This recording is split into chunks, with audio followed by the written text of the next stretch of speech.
மத்திய அரசு பணத்தின் அளிப்பு, வட்டி வீதம், பணவீக்கம் மற்றும் அந்நிய செலாவணி எதன் மூலம் கட்டுப்படுத்துகிறது? இந்திய மைய வங்கி மூலம் கட்டுப்படுத்துகிறது. வரி விதிப்பு முறை எந்த கருத்தை மையமாக கொண்டு செயல்படுகிறது? நல அரசு என்ற கருத்தை மையமாக கொண்டு செயல்படுகிறது. வரி என்பது ஒரு குடிமகன் அரசுக்கு கட்டாயமாக செலுத்தும் செலுத்துத் தொகை. அரசிடம் இருந்து எந்த நேரடி நன்மையும் எதிர்பார்க்காமல் கட்டாயமாக செலுத்த வேண்டிய வரி என்று கூறியவர் யார்? செலிக்மேன். தற்கால இந்தியாவில் வரி முறையானது எந்த முறையை அடிப்படையாக கொண்டது? பண்டைய கால வரி. ஆடம் ஸ்மித் வரி விதிப்பு கொள்கை யாவை? சமத்துவ விதி, உறுதி விதி, சிக்கனம் மற்றும் வசதி விதி, உற்பத்தி திறன் மற்றும் நெகிழ்ச்சி வரி. பணக்காரர்கள் ஏழைகளை விட அரசாங்கத்திற்கு அதிக வரி வருவாயை செலுத்த வேண்டும் என்பது எதனுடன் தொடர்புடையது? சமத்துவ விதி. அரசாங்கம் வரி முறையை அடிக்கடி மாற்றக்கூடாது மற்றும் வரி அமைப்பில் திடீர் மாற்றங்களை அறிவிக்கக்கூடாது என்பது எதனுடன் தொடர்புடையது? உறுதி விதி.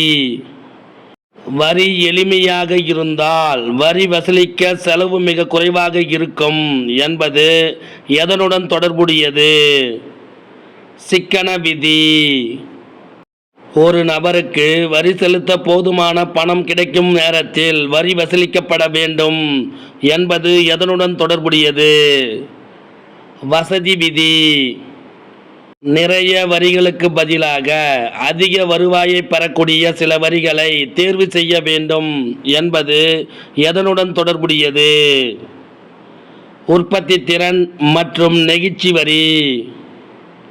நேர்முக வரி என்பது யார் மீது வரி விதிக்கப்பட்டதோ அவரே அவ்வரியை செலுத்துவதாகும். வரி செலுத்துபவரே வரிச்சுமையை ஏற்க வேண்டும் என்று கூறியவர் யார்? பேராசிரியர் ஜே.எஸ். மில். ஒரு தனிநபர் அல்லது நிறுவனத்தின் மீது நேரடியாக விதிக்கப்படும் வரி எது? நேர்முக வரி.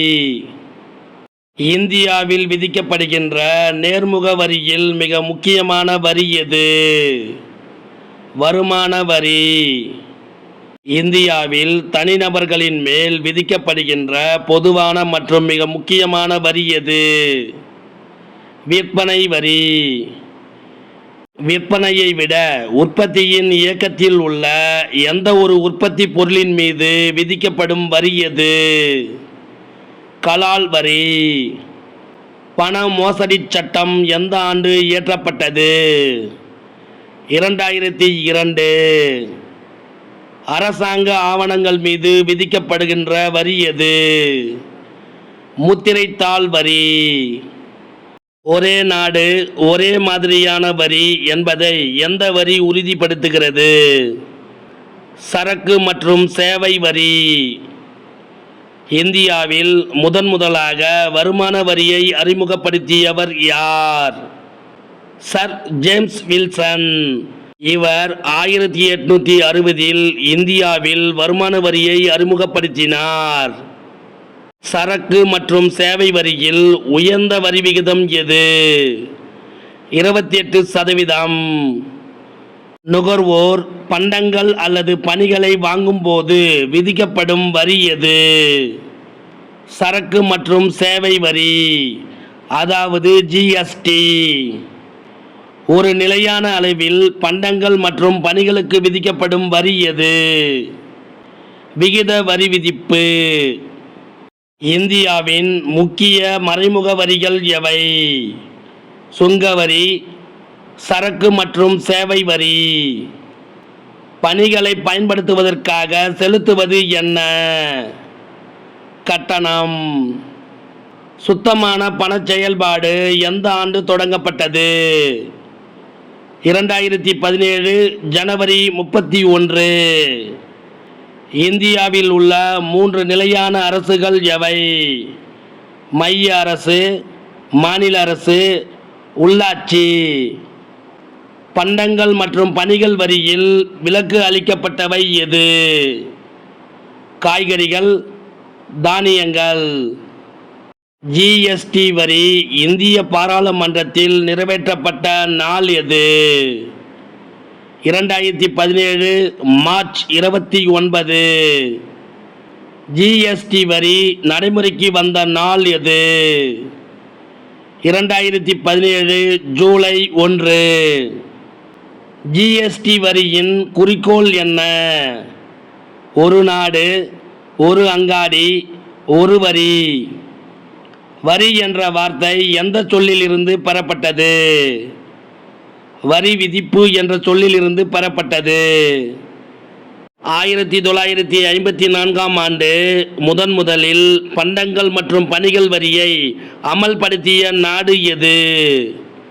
பிரான்சு. ஐரோப்பிய நாடுகள் பண்டங்கள் மற்றும் பணிகள் வரியை எப்போது அறிமுகப்படுத்தியது? 1970 மற்றும் 80. மாநில பண்டங்கள் மற்றும் பணிகள் வரிகள் யாவை?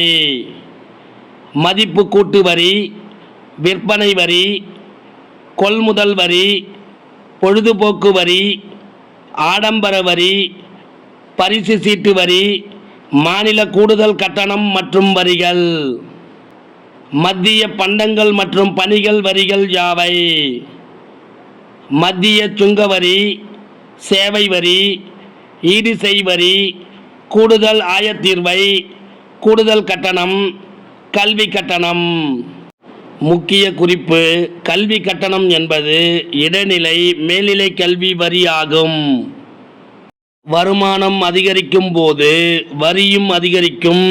வரி விதிப்பு முறை எது?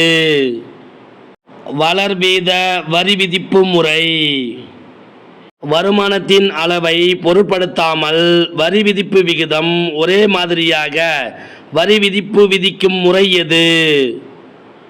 விகித வரி விதிப்பு முறை. அதிக வருமானம் ஈட்டுபவர்களை விட குறைந்த வருமானம் ஈட்டுபவர்களிடம் அதிக வரி விகிதம் விதிக்கும் வரி முறை எது? தேய்வு வீத வரி விதிப்பு முறை. வரி நிர்வாகியிடம் இருந்து மறைக்கப்பட்ட கணக்கிடப்படாத பணம் எவ்வாறு அழைக்கப்படுகிறது? கருப்பு பணம் என்று அழைக்கப்படுகிறது. லோக்பால் லோக் ஆயுக்தா சட்டம் எந்த ஆண்டு கொண்டு வரப்பட்டது? 2003. கருப்பு பணம் மற்றும் வரி விதித்தல் சட்டம் எந்த ஆண்டு கொண்டு வரப்பட்டது? 2015. பண மோசடி சட்டம் 2002 மூலம் நிதி சட்டம் கொண்டு வரப்பட்ட ஆண்டு எது? 2015. பினாமி பரிவர்த்தனைகள் தடை திருத்த சட்டம் கொண்டு வரப்பட்ட ஆண்டு எது? 2016. வருமான வரி என்பது எதற்கு எடுத்துக்காட்டாகும்? வளர்விகித வரி விதிப்பு. நிறுவன வரி என்பது எதற்கு எடுத்துக்காட்டாகும்? விகித வரி விதிப்பு. விற்பனை வரி என்பது எதற்கு எடுத்துக்காட்டாகும்? தேய்வு வீத வரி விதிப்பு. வரி ஏய்ப்பு செய்தால் எத்தனை ஆண்டுகள் சிறை தண்டனை கிடைக்கும்? 5 ஆண்டுகள். வளர்ச்சிக் கொள்கையில் அரசாங்கத்தின் பங்கு யாவை? பாதுகாப்பு, வெளிநாட்டுக் கொள்கை, பொருளாதாரத்தை கட்டுப்படுத்துதல். கருப்பு பணத்திற்கான காரணங்கள் என கண்டறியப்பட்ட அடையாளம் யாவை? பண்டங்களின் பற்றாக்குறை, அதிக வரி விகிதம், கடத்தல். மாநிலங்களின் பொருளாதார வளர்ச்சிக்காக அரசாங்கத்தால் விதிக்கப்படுவது எது? வரி. எந்த வரியில் வரியின் சுமையை மற்றவர்களுக்கு மாற்ற முடியாது? நேர்முக வரி. ஒரு முனை வரி என்பது எது? பண்டங்கள் மற்றும் சரக்கு வரி, அதாவது ஜிஎஸ்டி. இந்த வினாவிடை உங்களுக்கு பிடிச்சிருந்தா சின்னதாக ஒரு லைக் பண்ண மறக்காதீங்க. தேங்க்யூ.